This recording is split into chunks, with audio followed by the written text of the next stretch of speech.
Hello. Now we're going to deal with the last part of this week, in which we will explore how to encode the difficult, the damaged manuscript. When the manuscript has been damaged and some parts are illegible or poorly legible, we are going to use a combination of elements, which are gap, damage, del, unclear, and supplied. And there are easy rules to understand how to combine those elements. So let's have a look at this little schema here. It is in the end very simple to understand. So when you have text that is either deleted or damaged, deleted to a point when it's difficult or impossible to read, here is what you're going to do. If the text is completely illegible, you cannot even guess what it might be, either you want to supply some text because you have reasons to think that you can guess what was there. In this case, you're going to use either damage, if it's a physical damage to the manuscript that makes the text illegible, like some burnt hole or water leaks that damage the ink, etc. Or if the deletion has been voluntary, you're going to use del, so damage or del, and you combine damage or del with supplied. Or you do not wish to supply text. In this case, you're going to use the element gap. Second case, the text might be partially legible. Not everything can be read, but some parts can be read, and you can, make some guesses. In this case, you're going to use either damage or del, depending on the case, and combine that with gap and unclear. Gap for the illegible parts and unclear for the parts where you can make a guess. Third case, the text is completely legible. You simply wrap it in the damage or del elements, depending on the case. So let's see some examples, some real-life cases with these use cases. So the first case is a damaged or deleted text which is illegible and we do not wish to supply any text. So you're going to use, to encode that, the gap element. Gap, which indicates a place in the text where some material has been omitted by the editor, not the scribe, the editor, for any reason possible. So here it's omitted by the editor because there's damage or deletion in the text, and you're going to indicate that in the reason attribute. And you can also add an agent attribute to explain what caused the damage in the first place. So, for instance, here, look at this manuscript where you have an illuminated letter which has been cut out of the page on the other side of the page. And of course, on this side of the page, the text that was behind the historiated letter has been lost. So we are going to encode this like that. So you see that I've used the LB, the line break tags from before, and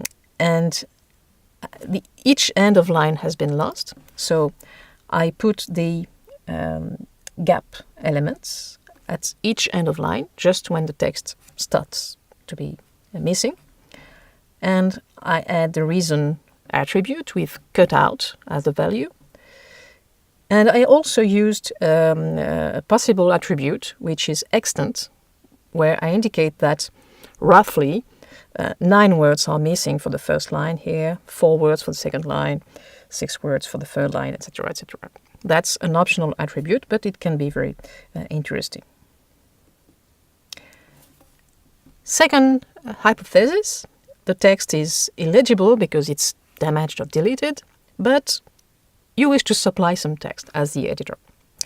So let's see, for instance, the example here.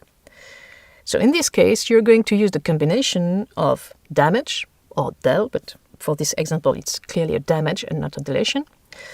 And you're going to combine that with supplied. So here, for instance, probably the sentence was, I was 20 when I left Singapore.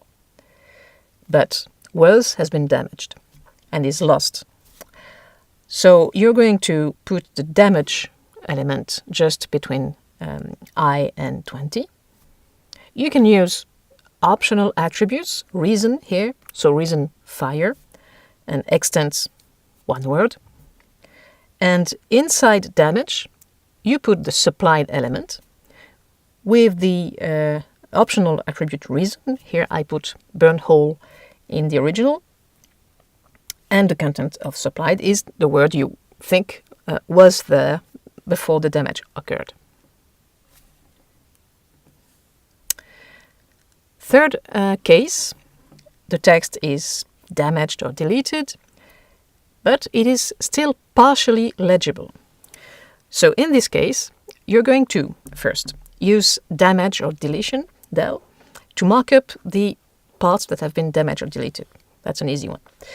Then you're going to use gap to mark up the parts which are illegible or supplied if you wish to supply some text in these parts.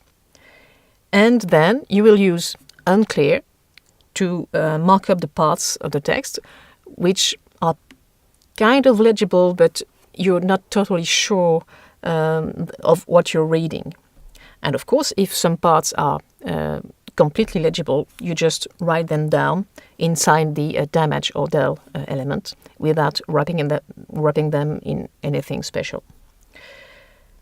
So there's one new element we are discovering here, which is unclear, and it is used to mark some part of the text which has been transcribed with a not totally full level of certainty. It can have some attributes, reason to indicate why, what caused the uncertainty. It can have the attribute agent to say where does the difficulty arises, and the attribute cert for certainty, which can help you indicate the level of certainty you have when you propose this transcription. So let's examine this example now. You have a full sentence that's been blackened out by the scribe to delete it. So here it's not damage, it's really a deletion. Maybe you have to trust me on this, but I think I can make an educated guess about the last word of the first sentence and the first word of the second sentence. I think that maybe it was sunt, and for the second sentence, maybe it was discreti. That's possible, not totally sure. So how would I encode this? So first, between the end of the non-deleted sentence and the beginning of the next one, I put this deletion del element. Inside this del element, I have different parts. I have a gap where I cannot read anything and I cannot supply anything. I have put the reason attribute with deletion on this gap, and the extent attribute for, let's say, 4 or 5 words, I'm not too sure. Then I have an unclear element with the reason attribute as blackened out, and the certainty level as middle for sunt. I have a line break, then another unclear element, blackened out also, but this time I'm a bit more self-assured about my reading, so I've put the level of certainty as high for discreti.